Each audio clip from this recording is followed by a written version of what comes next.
Hello and welcome to Catholic Unscripted. I'm Catherine Bennett. I'm Mark Lambert. Just a reminder that there are still a couple of tickets available for our October retreat in Ireland. So take a look at our website, catholicunscripted.com. And there's also the opportunity, there are no limit on these tickets, there's the opportunity to purchase a link for those of you who cannot get to the retreat in October, who would otherwise like to be there. You can purchase full exclusive access to all the talks, as well as a few little behind the scenes videos of our time there at this beautiful centre in Ireland, and get to see some of the wonderful setting where we will be based. And we're about to discuss the Pope. Talking of popes, we have in mind to introduce in the new year, from January, a kind of, I like to call it a Pope cast, Mark and Gavin, inspired by our wonderful friends over at The Rest is History, Tom Holland and Dominic Sandbrook, who do a wonderful run through history. We felt it might be valuable to do a run through the history of the Pope, starting with St. Peter. So that's something we have on the horizon, which we'd like to do as a podcast, to introduce that into our repertoire. However, along with all the other things that we are hoping to bring you, and we know that many of you have emailed us and said how much you'd like to know about the different popes and what their contributions were in the church. We're happy to do all the reading, the research, and bring you our commentary on it. But all of this, as with everything, does take time. So do please visit our website also, and we have a page there called Come Fund Us, where you can make a donation, because your donations, no matter how small, free us up to be able to deliver the content that you can then sit back and watch. So a small donation from you, sit back, relax, watch, and you will receive our news, our commentary on the popes, our weekly discussions of what's going on in the church and the culture, but only with your help. So thank you to all of you who've been able to help us so far. And so, speaking of popes, on to today. Pope Francis has stirred up controversy with his interreligious remarks while in Singapore. So the text published in Italian identifies non-Christian religions as being paths to arrive at God. And a video published of the event confirms the Pope saying exactly that different religions are paths to arrive at God. However, Mark, despite what is on video and what Pope Francis has actually said and seen to be said, an officially published English translation which replaces his words has now been issued, because there has been a lot of criticism about this. Gavin, I know you've done your own video addressing some of this, but Mark, what can you tell us about the Pope's comments and the backlash to those? Well, I mean, it is just extraordinary that we've got a Pope who is in the position of authority and as a father. You know, Scripture says, what father who's asked for bread gives his son a stone? And all we seem to get is stones constantly. And the reaction really is that, everyone that it sort of splits into two crowds: people who are utterly dismayed with what the Pope's said. And for me, it's what he's revealed about how he thinks himself. And the other crowd are, sort of being apologists for the Catholic, what you'd expect to be the Catholic position in terms of, well, the Pope can do no wrong. Or perhaps a better way to explain it would be to say that they're confused about what papal infallibility actually means. They're confusing, the fact that the Pope is infallible when he speaks ex cathedra or in a magisterial, in varyingly important magisterial ways. But this is just a remark that he's made to some kids. And I think that's the important thing. It is terrible. What he said is, it really upsets me, because he's leading people away from the truth. It's not what the church teaches. Some Orthodox friends were asking me about it and saying, this Pope's the best apologist for orthodoxy. And, it's hard as a Catholic. And they were saying, Mark's going to explain now, with some technicality. And I said, no, this is open heresy. This is the Pope speaking open heresy. But the reality is that he can only lose his office if he's officially declared a heretic by the bishops or cardinals. And even even if this can only, like, even if that did happen, then it can only happen when the Pope teaches a clear heresy with magisterial authority in an official text or something like that. And these comments to a group of children weren't magisterial. So, even though the statements are heretical, they don't carry any real magisterial weight. So that's one thing, right? That's one thing to keep aside. But from a Catholic point of view, that doesn't mean that we aren't hurt by it. And I think the most important thing is to say that, I certainly feel, and there are some people saying, oh, you shouldn't say anything. But that's like pretending that the emperor has got clothes on. And I think that it's very important for us to be on the side of logic and reason and the church, what the church has consistently taught. And to say, no, this is not what the church has consistently taught. It is consistent with what Pope Francis has consistently taught. I would say that these comments leave us in no doubt what he meant with Pachamama now, where you've got people, like all these apologists trying to make out that Pachamama wasn't really a pagan deity, and, which clearly anyone with any sense, you have to take these things for the plain meaning of them. And it's obviously an aberration. But he's sort of got away with these things. He's got away with his Scalfari interviews and saying hell doesn't exist. But I think what this comment shows us is that the biggest question is, how on earth did this man, Jorge Bergoglio, get to be Pope? Because he is not qualified to lead the Catholic Church. And I've said this from the very beginning. There's so little weight to the documents that he produces. He employs ghostwriters like Tucho Fernandez, and who's probably not capable of doing it. Doesn't seem to be capable of doing it either. So you've really got someone who has been promoted way beyond his ability here.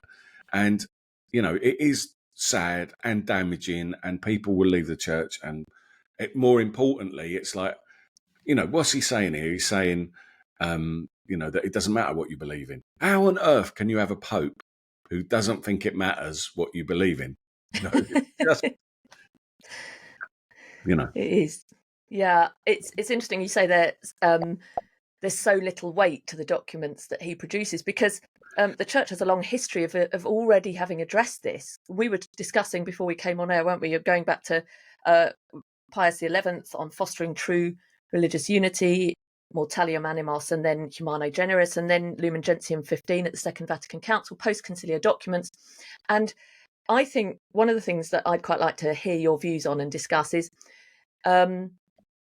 you've nailed it there, Mark, I think, which is a misunderstanding of what it means when we talk about papal infallibility, a misunderstanding of the office of the Pope. Because I would say, in a way, by saying this is terrible, this is heretical, this is the heresy of indifferentism, this has been addressed by the church before, we are defending the office of the Pope.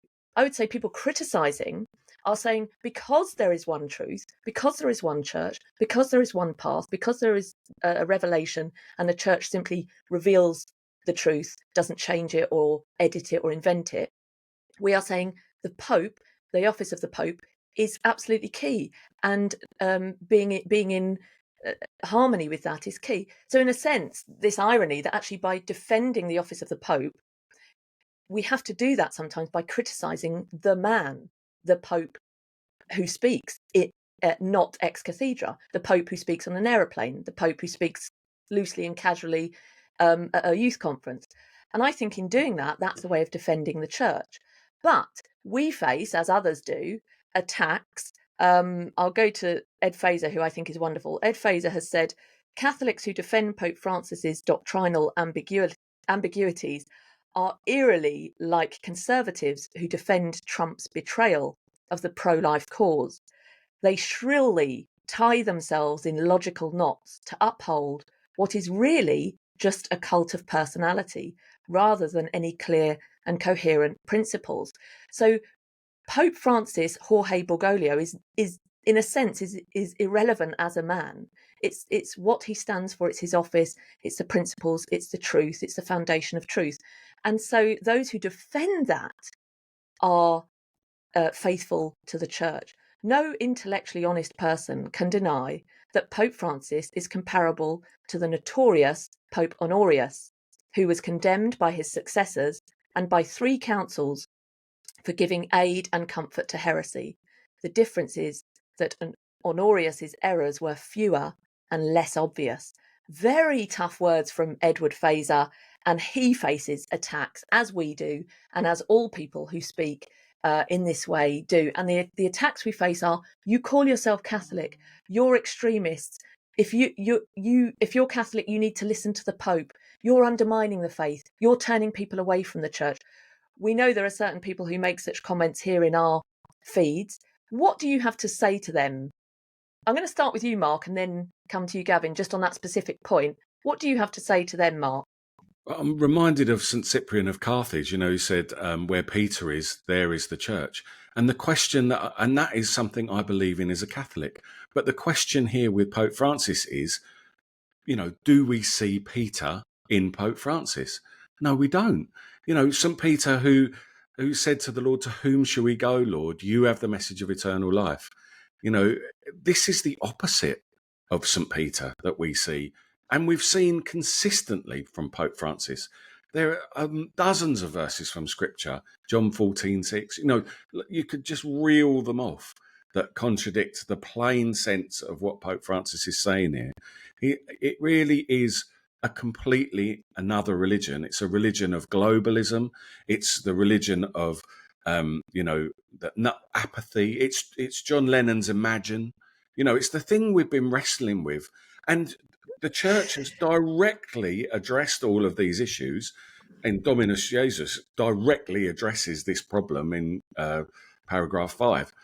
I mean, go, look it up online and read through it if you want to know what the church says. And what we've done, we thought that all these heresies had been dealt with and put to bed. And the reason that that's important is because the gospel is important, because what Pope Francis said is completely wrong. And we believe very strongly that there's a unique message given to us in Revelation from Jesus Christ that will change our lives and change the world. And Pope Francis is saying the opposite of that. He's saying there's nothing unique about that message, and that all you have to do is, anything. You don't have to do anything. You could just, whatever you believe in is fine. You just, because you'll all arrive at the same God. There's no, anyway. It's just, so why it doesn't even make any logical sense, does it? Yeah, you go to the Incan religions, in South America, sacrificing people on rolling their heads down the pyramids. That's a route to God, is it? Or Hinduism, with Kali, and it's just, it doesn't make any sense to anyone what he's saying, but it does make sense. It is consistent with what he's taught before.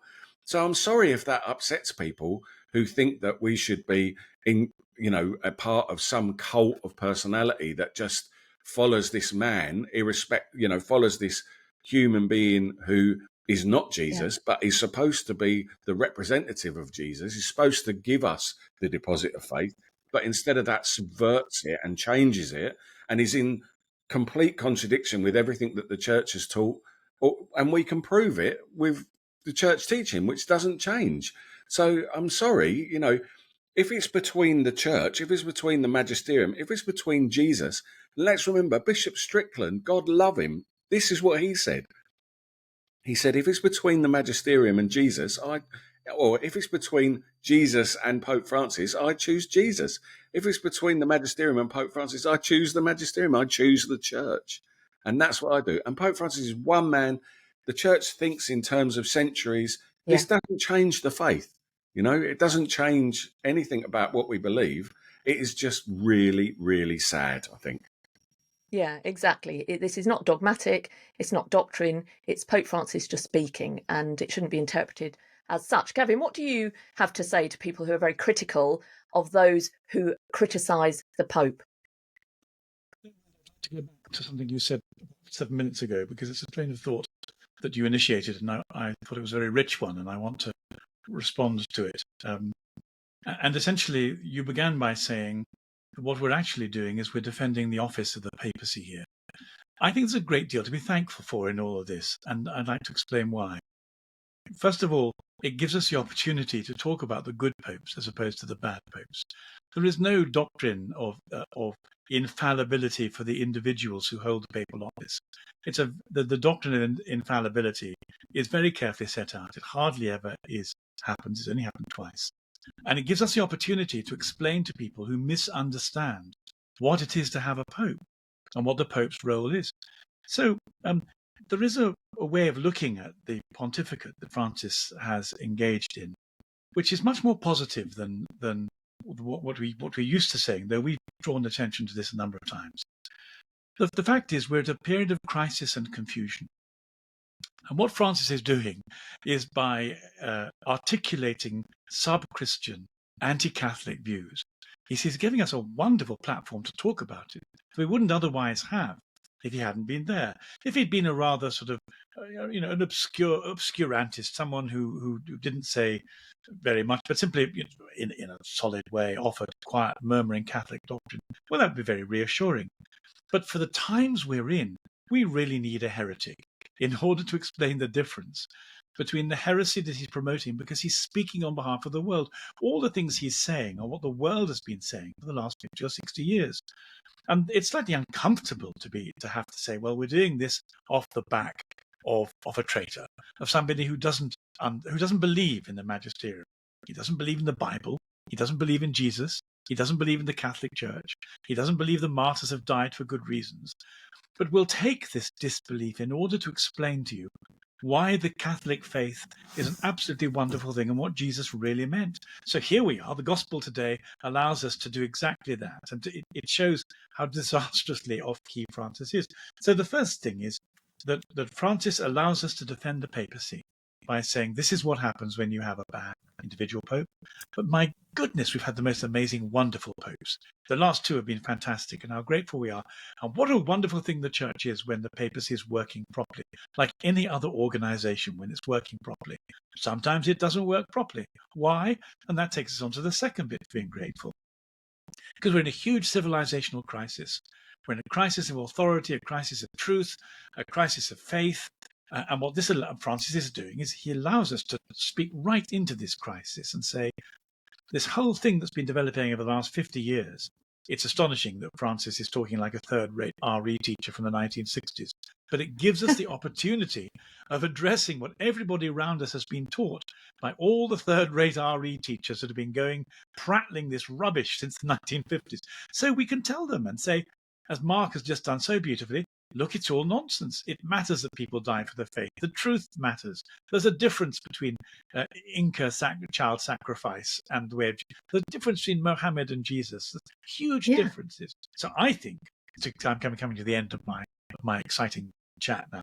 I think that we should be very grateful for Pope Francis. He's allowed us to talk about the papacy, to talk about Jesus, and talk about the faith, and to make all the distinctions that need to be done. And if we can make them with enough cheerfulness and gratitude and clarity, then people are more inclined to be able to hear. But certainly we can fend off the people who don't understand what papal infallibility is, who have no historical sense of the complexity of the papal office, and who, like Francis, are all relativists anyway. All they do is they give us a better opportunity to explain what our platform is for. And hopefully, if we explain clearly, people will both hear for the first time, and those who need reassurance can be reassured. There's so much to be thankful for. And how ridiculous that, what's the alternative? The alternative is that we follow Pope Francis off into this completely different version of reality, I mean, Pope Francis appears to be the living embodiment of the facile lyrics of Imagine. So, bless him. But that's great. So now we can say so. You can choose between Jesus and John Lennon, or Jesus and Francis. Choose Jesus every time. Yeah, Imagine, the worst song ever. Don't you think it's interesting though that people will? I think the bar is so low that people who are trying desperately to defend Pope Francis's papacy and can see the concern about undermining the church and trying to keep it all together say, yes, but Pope Francis said that those in the womb deserve to be defended and life begins at conception. And you think, how low is that bar when we're celebrating a pope saying that life begins at conception? It's like last week or the week before, Mark, when we were celebrating with big cheers and announcements that apparently, get this, big news, 5 bishops were going to the March for Life. We've got 22, haven't we? 22 Catholic bishops in England and Wales, and 5 is something to celebrate because our expectations are so low. So yes, it's great. It's great. Thank you, Pope Francis, for saying that life begins at conception. And then Pope Francis goes on in another comment to say, life begins at conception. We need to defend the unborn, just like we need to defend migrants, and levels them as the so.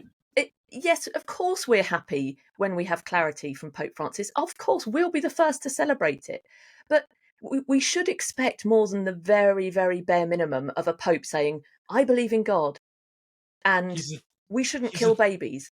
This is... Go on, Gavin. Sorry, it's just 5 seconds. He's the theological equivalent of the stopped clock. Twice a day he's right. Isn't that wonderful? Yeah, no, exactly that kind of thing. Yeah, and so we want, looking through the papal documents, we mentioned some of them, the Pope speaking against modern errors, and the clarity going back centuries is crystal clear. It's like coming up for air. It's like, oh, I see, that's clear. You've said it clearly, you've said it succinctly, you've said it pastorally, and that's what we're looking for. And when you said, Gavin, we've had the last 2 popes have been great. Yeah, the last 2 popes have been great, but also not perfect as men. Pope Benedict could have done more in terms of safeguarding and the abuses in the church. John Paul II, we know, wonderful pope, but controversies there as well with kissing the Quran and other things like that. So we need to be prepared to call out the things that are undermining our faith or heretical, whether it's a pope we happen to like or a pope we find really difficult and completely ambiguous. Papists. We're not papists. We're not here because we believe in the papacy. The papacy is one of the gifts of the church, which functions sometimes well and sometimes badly. We're here because we believe in Jesus, and we believe that Jesus founded this church. And it just so happens, in the same way that although both of you are almost perfect, we have flaws too.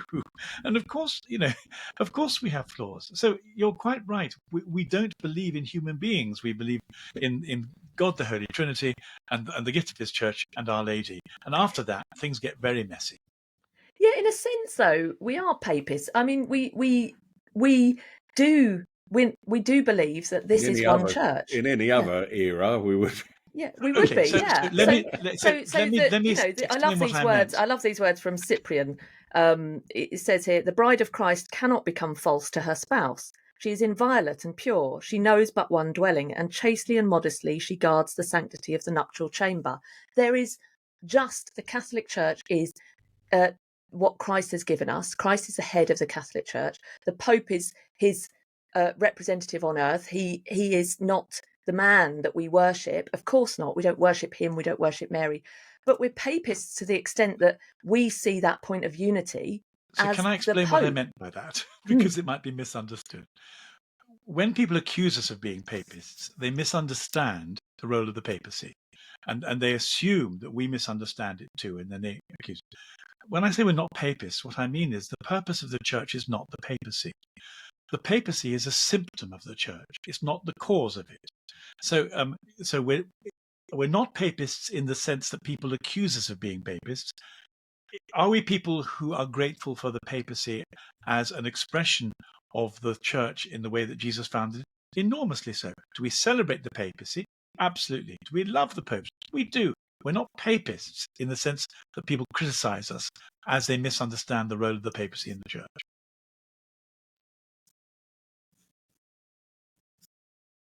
Is it frozen? Seems to have frozen. Yeah. Has Gavin finished? I don't know. I was going to say that it's like, Jesus tells Peter to confirm his brethren in the faith. And Peter, I've prayed for you because the devil has sifted you. Like, this is the opposite. There's no way of looking at it. And when you say, Catherine, everyone's so happy when he says something like really baseline statement, that is only because it's in stark contrast, isn't it, to how absolutely terrible most of the thing. It's like we're desperately hanging on, looking for that bit of bread from our Father. And if he throws us a crumb, we're all excited about it. I am as well. Thank God he said something positive. Yeah. But it's so disastrous. Whereas, with Pope Benedict and with John Paul II, I used to pore over the documents go back, people, and read Spe Salvi, or, like they're just like Laborum Exergens from John Paul II, stuff you might not have heard from it, and just see the overflowing with wisdom that speaks to the time and the human situation we're in, and helps us. You look at the effect that John Paul II had on the world. It was absolutely amazing, not with a gun or a sword or calling people to violence, but just with wisdom and understanding and getting people to call for Christ. And that is that is the power of the papacy. And I can't help but feel that what Francis is doing is bleeding a lot of that away, and it will take a great deal of building up again, because he speaks with no authority. He's on everyone's side. And you can see, look, don't get me wrong, I can totally see what he's trying to do in Jakarta. He doesn't want to offend anyone, It's that old evil, really, isn't it? Is that in an attempt? But look, Jesus says, I bring a sword for a reason, And that reason is that the message that he brings can change the world. That the gospel message is transformative. And if there was one person in the world that you would expect to be able to preach Jesus, you'd have thought it would be the Pope, wouldn't you? And instead he does the opposite. Yeah. The thing that really upset me about what he said was this phrase, if you hold the faith, there'll be the danger of people thinking that you're saying my religion is better than yours. The idea that we're in a context where different people's religions are set against each other is so anthropocentric that it's a complete misunderstanding of what Christianity is. Christianity is God breaking into our experience and shaking us and saying, you don't have to make up any religions. I'll tell you the truth. And so we're not one of a series of religions competing with other religions, trying to say, well, mine's better than yours. It's exactly the opposite of that. We're there to say to other people, you made your culture, your people you belong to made yours up. But do you know what? The real God broke in. And this is what he's like. Now, we can show you the difference. It's so exciting. But the idea that Francis thinks it is this idea of different groups comparing their religions, rather like mine, the mine is bigger than yours competition, shows such a misunderstanding of what the faith actually is and why we hold it, that you just scratch your head and go, well, that's just ludicrous. Did you ever become a Christian? Did you ever meet Jesus? Did you ever understand Revelation? And the answer is probably not. Who knows how? And as you read how he got into religion, or it could possibly be because I went through 10 years of theological mist. The mist comes down sometimes. It's part of the spiritual battle, and maybe the mist has come down and he's got lost in the mist. Only God knows, and so only God can judge him. But whilst we don't judge him, we can certainly judge the quality of what he says. Yeah, we can. Exactly. Yeah, of course. Yeah. You're spot on there, Gavin. I think I tweeted earlier this week, that is Hans Urs von Balthasar, isn't it? It's the ego drama against the theodrama. Theodrama. And exactly. Everything that Francis does is ego drama. It all seems to be anthropocentric, which, really puzzles me. And the thing that puzzles me most about his behaviour is his lack of humility. Because from a spiritual position, honestly, I look at this and think, all I can do is have humility in the faith at the foot of the cross, and try and show people my Lord. All I'm trying to do is show you guys watching this, one beggar shows another beggar where he found a bit of bread. That's all it is. But Francis seems to want to impose a completely new paradigm, and he's completely comfortable with that, even though it's at odds with thousands of years of Catholic teaching. And the worst thing almost is, like, we were saying, I've asked Professor Larry Chapp to come on with us, Gavin's friend who's had Gavin on loads of times, who's a professor in America. And we could get loads of different Americans to come on, who would come on, thanks be to God. And Professor Chapp is one of them, because he's someone who is hermeneutic of continuity, Second Vatican Council. His doctoral thesis was on Hans Urs von Balthasar. So he's of that ilk. He's not a raging trad or anything like that. So I thought that would be, a centrist sort of position. What we can't do is get anyone from this country. I know loads of professors, loads of theology professors, good Catholic, solid teachers, but everyone here seems to be so frightened to speak out because the bishops have got no courage. They won't speak out. So we're all, the bishops are so pro-Francis in this country and in Ireland that, you can't, if you're a professor and you speak out against Pope Francis, then you'll be cancelled. You'll be considered to be an extreme. It's just a ridiculous perspective. So I know we're a UK podcast and we've got strong links with American. If you're wondering why we keep getting Americans on, it's because, we know academics in America who are prepared to speak out. So look forward to that episode because that should be good as well. It should be interesting. That should be very good. Larry Chapp's excellent. Listen to these clear words from Pius XI.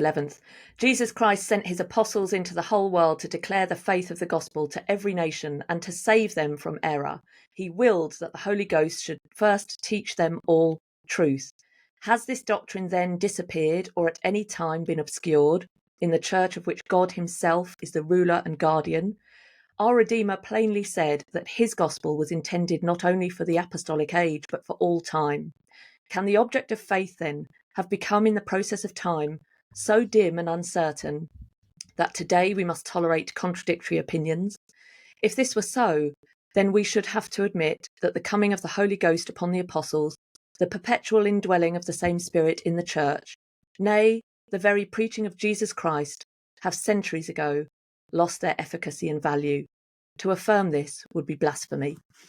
Just that sort of clarity that we were talking about in some of those papal documents. And Mark just said, do go back and read all the documents. And of course, you're very welcome to, and we'd encourage that. But we'd also like you to help support us in our venture to bring those documents to you in a podcast we're hoping to start from January. We'll go through a lot of those documents and the history of papal documents beginning right at the start of the church. So, Gavin, you breathed as if you wanted to speak. Well, I wanted to compliment Mark on bringing von Balthasar in. I'm so proud of you both. I love the way you both hit the nail on the head. We're really proud of you, Gavin. So often. Well, you're very kind. Thank you very much, Catherine. I knew that I knew and was ready for that. Obviously, yeah. I mean, Mark, it's very helpful. I hope that as people go away from this broadcast, they'll have your words on Balthasar in mind. That it is the contrast between the theodrama and the ego drama. That is such a succinct way of putting it, and so very helpful because that's exactly what Francis has suffocated himself in the whole ego drama of making humanity the touchstone for morality and everything that happens. All his sexual ethics are about the ego drama. They're all responding to what human beings are crying out, saying, we'd like it this way, please. And the whole power of the church is about the theodrama. Indeed, one of the things that people have said to me, someone wrote to me, said, I bet you wish you were Protestant now, don't you, Gav, in the comments of the thing I put up last night on this. And my response was, but the thing is, the great thing about being a Catholic is we have our Lord Jesus, we have the Bible, we have the magisterium, and we have the papacy. And if the papacy goes wrong, we still have Jesus and the magisterium and the Bible to tell us when it goes wrong.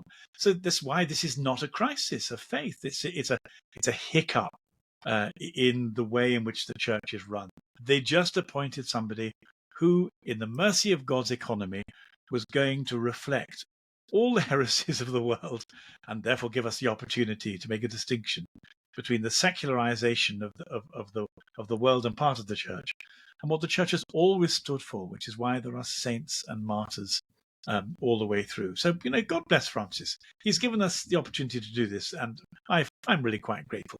It does make me look a bit silly to people who know nothing about the papacy, but I'm very happy to look a little bit silly if it gives me the opportunity to talk in defense of the Catholic Church and the gospel. And you do have to pray. We all do have to pray for him. We were saying just before we started that in the jet wash of these comments in Indonesia, you've got this amazing gospel this weekend of Jesus saying to Peter, "Get behind me, Peter." And you just thank you, Lord. Thank you, Jesus. Like exactly as you said.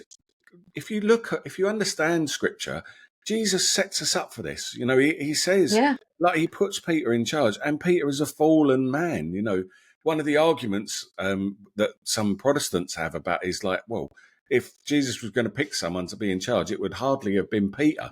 You know, that's one of the arguments that Protestants put and that's right.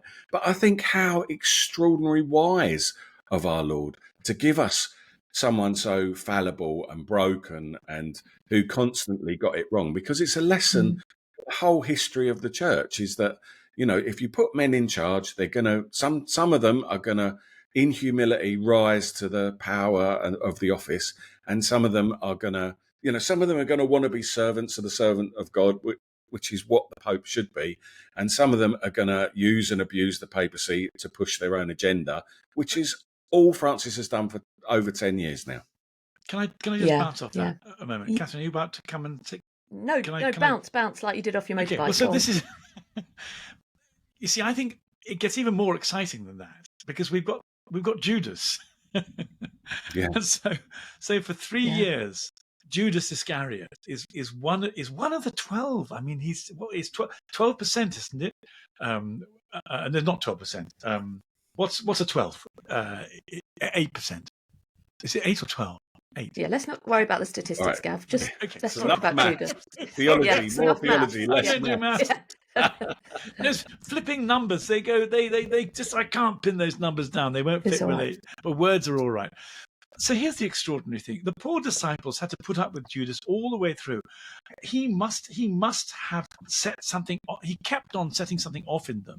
You know, let's take the money and let's do something economic and socially relevant and give it to the poor. No. This is a worship moment. You've got it completely wrong, mate. Wrong religion, wrong strategy, wrong kingdom. Oh, not again. And then right at the very end, the most disastrous betrayal of all, which leads to the cross, which leads to the resurrection. But the fact is, Jesus chose Judas, and he hung around as part of the whole thing for the whole of the 3 years, constantly getting it wrong and being a distraction. Again, I love Maria Valtorta because she gives, if you accept that there's something authentic about the private revelation she represents, she draws a very clear picture of this.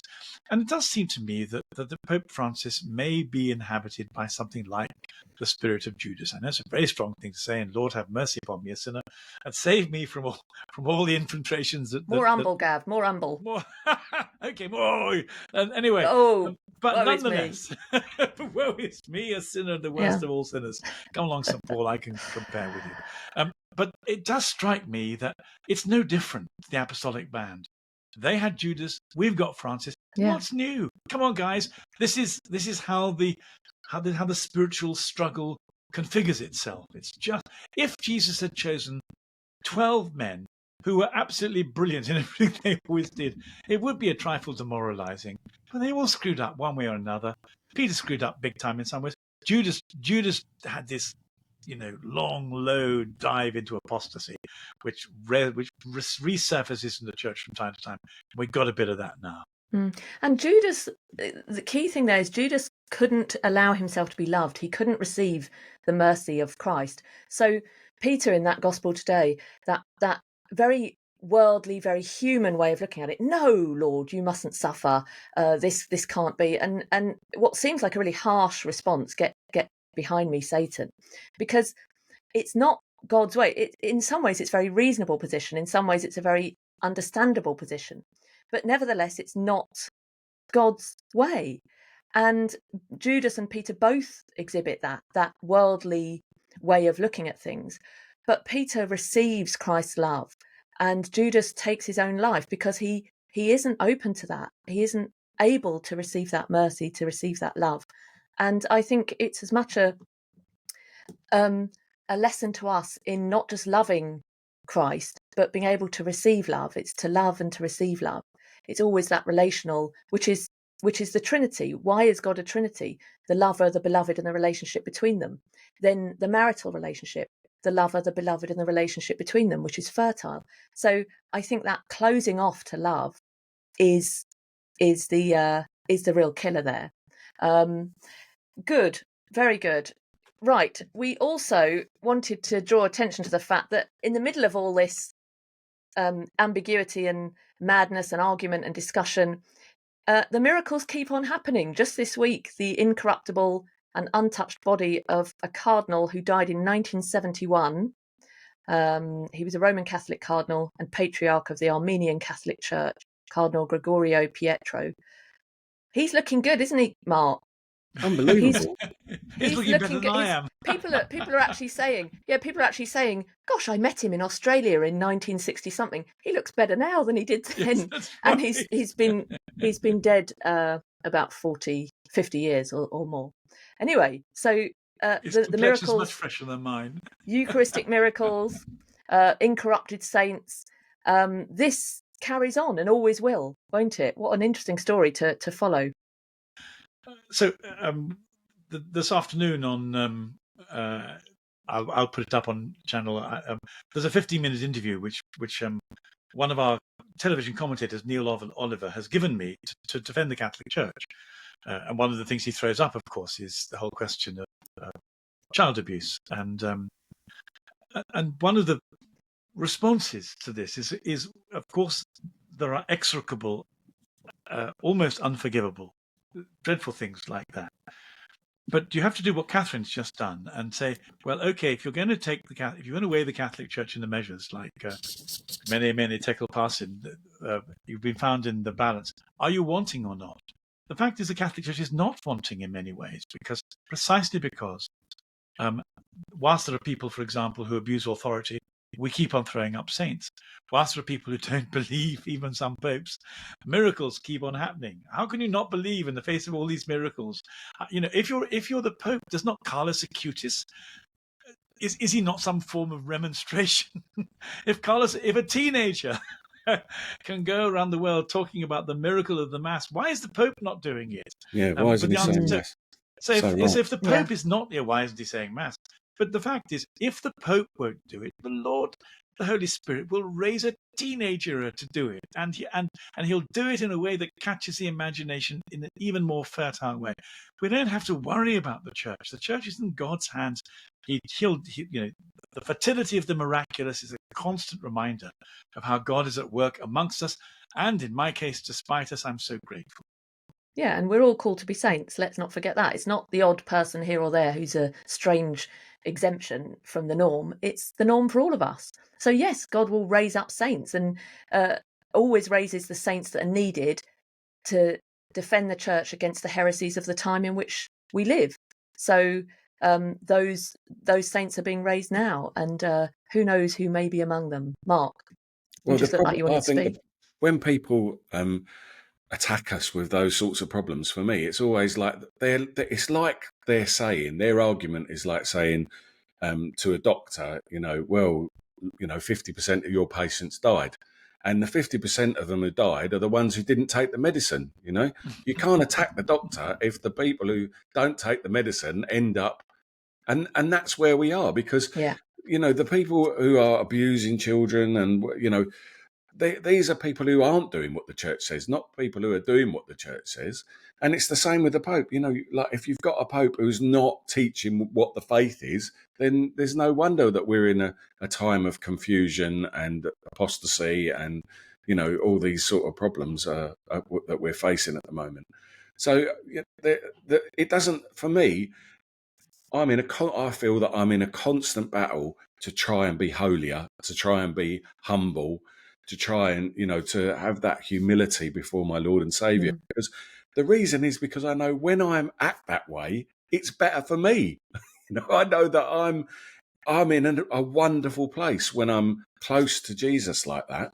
And it has a transformative effect on my life and all my relationships. And it gives me the wisdom to be able to help my children, and it's just a beautiful place to be, and that's where I want to be all the time. And I'm frail and sinful, and I mess it up regularly, but that's my work, is to try and get back into that, and to pray more, and to go to confession, to receive the sacraments. That's what we all, I think that's what we need to be doing. And if you're not doing it, if you're opening the door to demons and getting into all kinds of well, then you can't be surprised if everything's a big old mess, can you? Yeah. Yeah. And when you love people, you want that same thing for them. Not because Yes. you want to force your opinions or because you're intolerant or you don't respect them, or you think you're better than them. It's precisely what you've just said, Mark. It's because you know that how weak you are. You know how broken you are. You know how life goes when you turn away from Christ. And you know how much better it is when you're close to him and you receive the sacraments and you say, only by God's grace am I able to step forward and have this healing in my life. And so why wouldn't you want that for others? Why wouldn't you say, I love you so much Well, that and this is here, contra Pope yeah. Francis, isn't it? Because the three of us are saying, look, this really does matter. It really does matter, and it has such a Mm. powerful effect in your life. Please give it a go. What is it Chesterton said? I always mess this one up. It's not that it's not that the Catholic Yeah. faith was tried and found wanting. It's that it was tried and found difficult or something. It's like, no, or it wasn't tried because it was too difficult. Yes, I always, Yeah. I always totally But destroy that one. but the point remains. Yeah, the yeah, point is fine. clear, and Yeah. you're quite right. Just to finish today, because we've gone slightly longer than we thought, but all good stuff.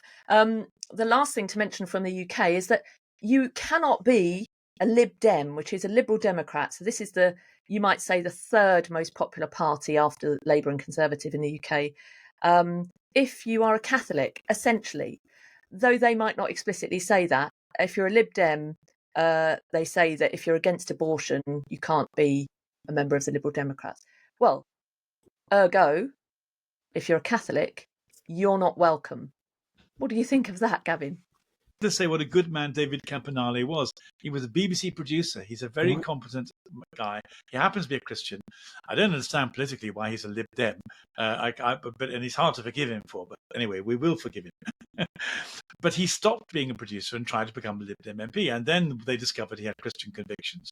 And the moment they did that, they won't allow him to be selected to be a candidate. And so one of the effects of this is we now discover that what we have been saying all the time, and people have been saying, no, but you're exaggerating.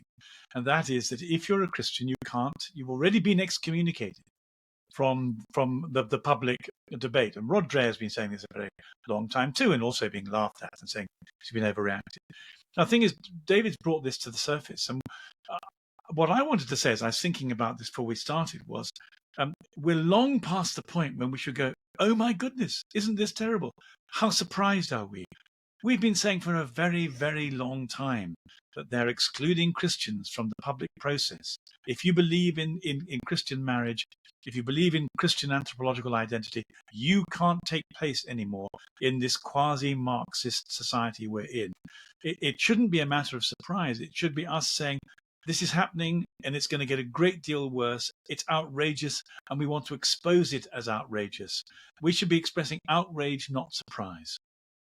Yeah, and of course the Lib Dems, the irony that they're the Liberal Democrats and they're shutting down freedom of conscience, shutting down freedom of speech. They are It's neither just mad. liberal Yeah. nor democratic. Nor democratic. Very well put. Yeah. Very good. One moment. Yeah, well, I saw you Ken looking at your Locke would be watch. rolling in his grave, wouldn't he?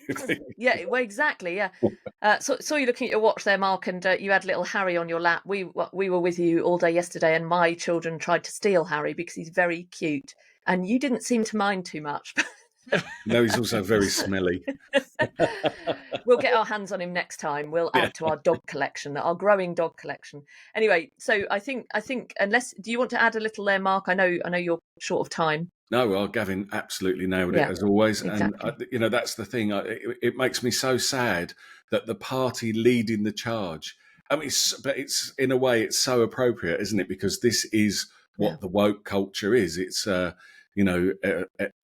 only opinion that's allowed is our opinion, and the fact that they seem completely blind to that irony is just an indication of how damaged our intellectual, how far we've fallen in the last 50 years, that we're just intellectually blind and religiously illiterate. It's absolutely appalling.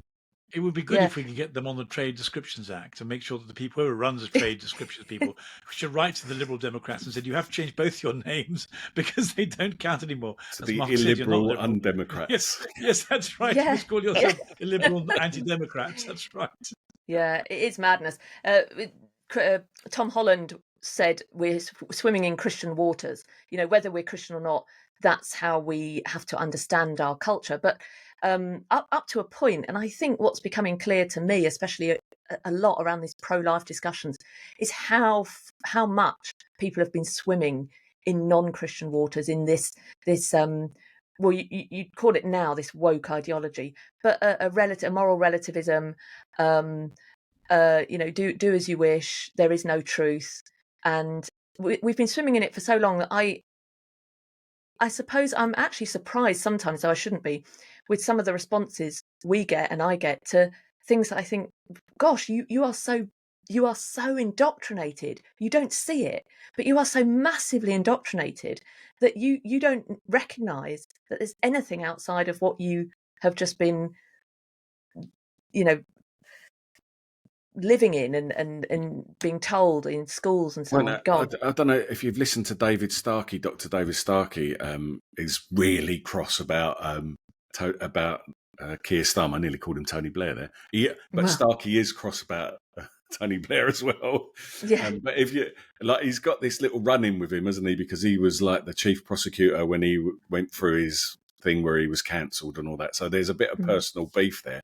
But he's coming at it from a very ideological perspective. And one of the things that Starky says, which I think is really important, you know, he's not so prejudiced as to be able to say, oh, well, you know, Starmer's just an idiot or whatever. He says, like, he does think Starmer's an idiot, but he thinks that these people are ideologically driven to the point where they genuinely believe that this is the truth. That anyone else's opinion is wrong.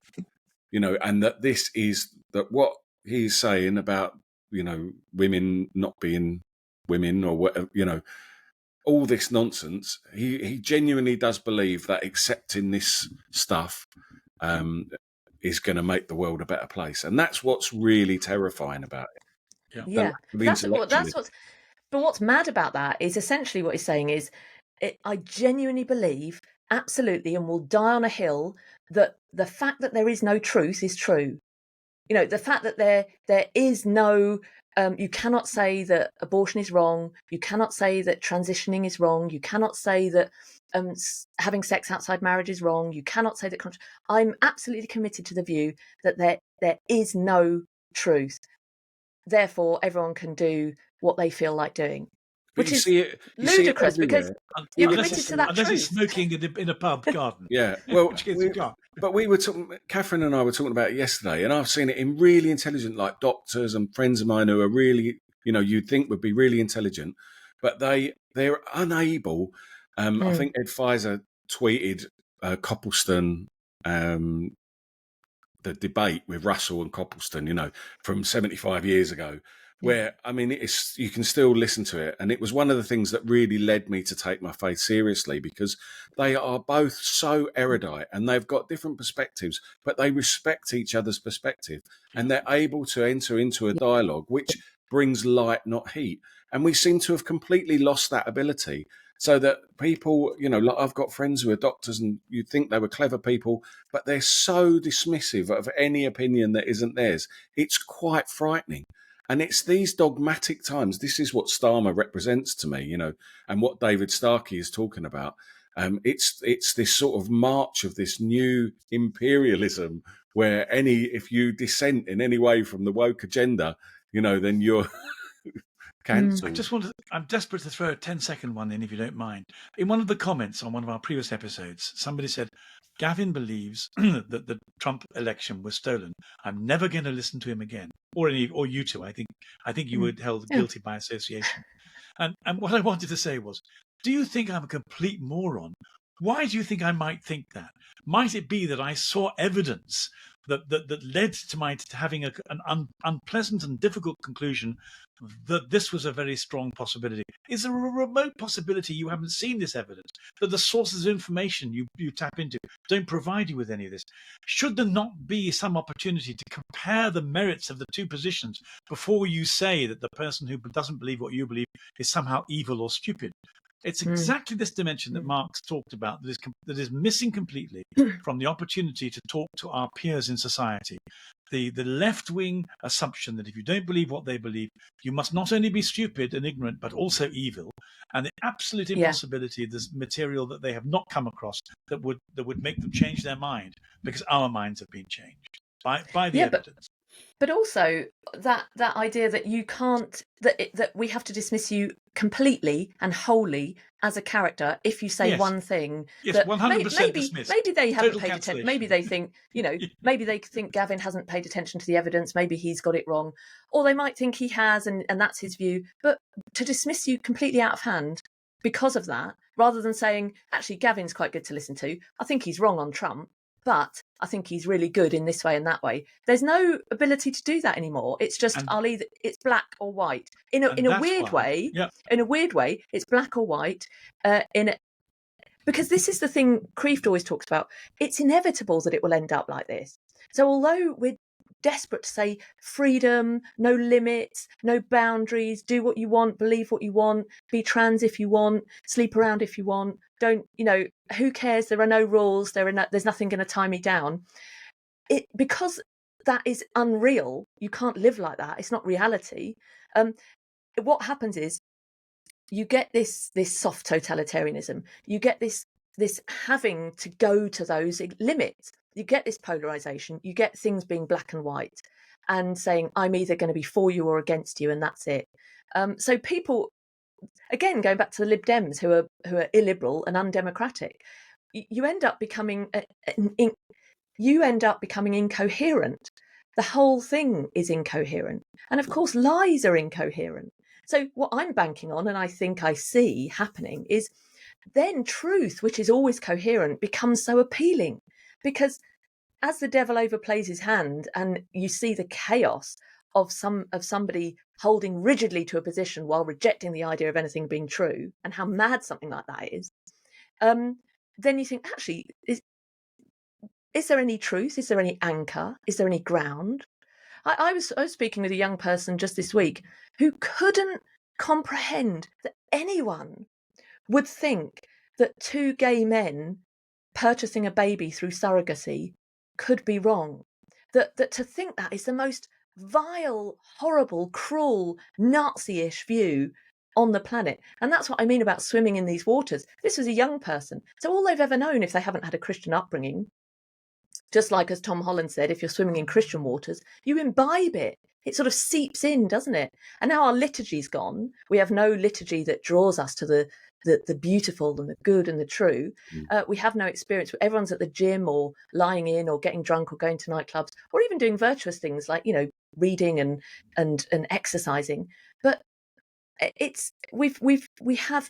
is nothing that is feeding these young people such that they have even some understanding of truth, some understanding that maybe something like that is not right, and that that you're not evil for thinking otherwise.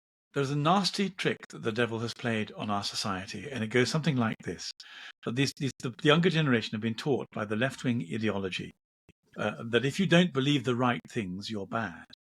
And they're desperate not to be thought bad, because they want to be loved and they want to be thought good. In other words, it's using their own internal sense of moral hunger against them. They're so frightened of being thought bad, they dare not entertain a hypothesis that runs against what crowdthink says.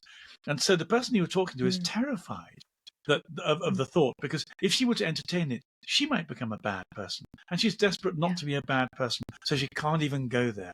That's the trick that our poor society has had played on it. I wish we had glasses full of champagne or something, and we could toast the truth, and then we'll say, and who is the truth? It's Jesus. I am the truth, the way, and the life. But anyway, sadly, I've come unprepared without a glass of champagne. I like the idea of bringing champagne into it, Gavin. I like that. Good call. Very good. Well, that brings us up to almost an hour, so a little longer than usual. Thank you for sticking with us. Do please like, share, subscribe. And as I say, if you like the content, the biggest limit on us really coming together and delivering more content of a higher quality and ideally more in person as well is our funds. We rely totally and entirely on you, our viewers, those of you who like what we do, who see value in what we do. And little by little, as we have support from you, and it really is little, we are trying to free up our time together, research more, prepare more, deliver more for you. So if you like it, do please visit the website and support us in that way if you can. Thank you so much for watching. I'm Catherine Bennett. I'm Mark Lambert. I'm Gavin Ashenden.